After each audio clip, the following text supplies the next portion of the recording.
গঙ্গারাম একজন দরিদ্র কিন্তু সৎ কৃষক। তিনি নিজের ছোট্ট জমিতে কাজ করেন। তার স্ত্রী লীলা সকালের খাবার তৈরি করছে, আর ছেলে রাজু বাবার সাথে মাঠে যেতে চাইছে। গঙ্গারাম তার ফসল দেখতে বের হয়। উৎসাহ নিয়ে রাজু বলল, বাবা, আজ আমি তোমার সঙ্গে মাঠে যাব। গঙ্গারাম হাসি দিয়ে বলল, চলো, তবে মনে রেখো কৃষিকাজ কঠিন, কিন্তু সততার সাথে করলে ফল ভালোই হয়। দুজন মাঠের দিকে হাঁটতে থাকে।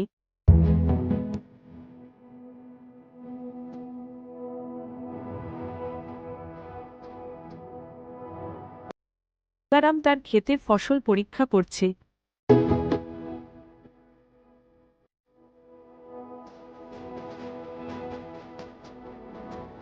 হঠাৎ সে দেখে তার পাশের জমিতে অন্য একজন কৃষকের ফসল পড়ে আছে, হয়তো বাতাসে উড়ে এসেছে।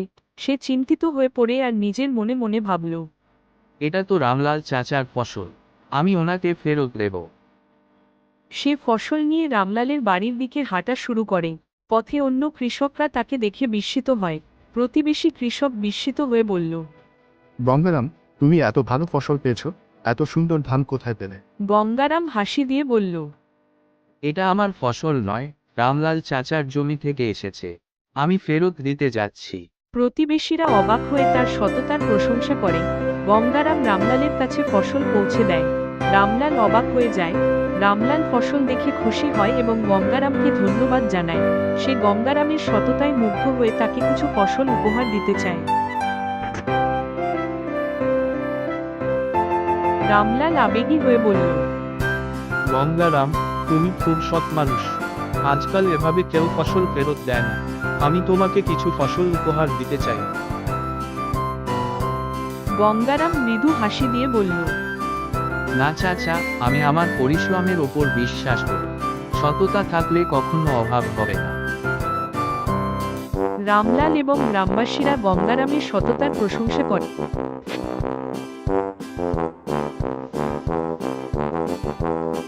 গঙ্গারাম বাড়ি ফিরে তার স্ত্রীর সঙ্গে বসে গল্প করছে। ছেলে রাজু বাবাকে দেখে গর্বিত হয়ে যায়। রাজু আনন্দিত হয়ে বলল, বাবা, আমি বড় হয়ে তোমার মতো সৎ কৃষক হতে চাই।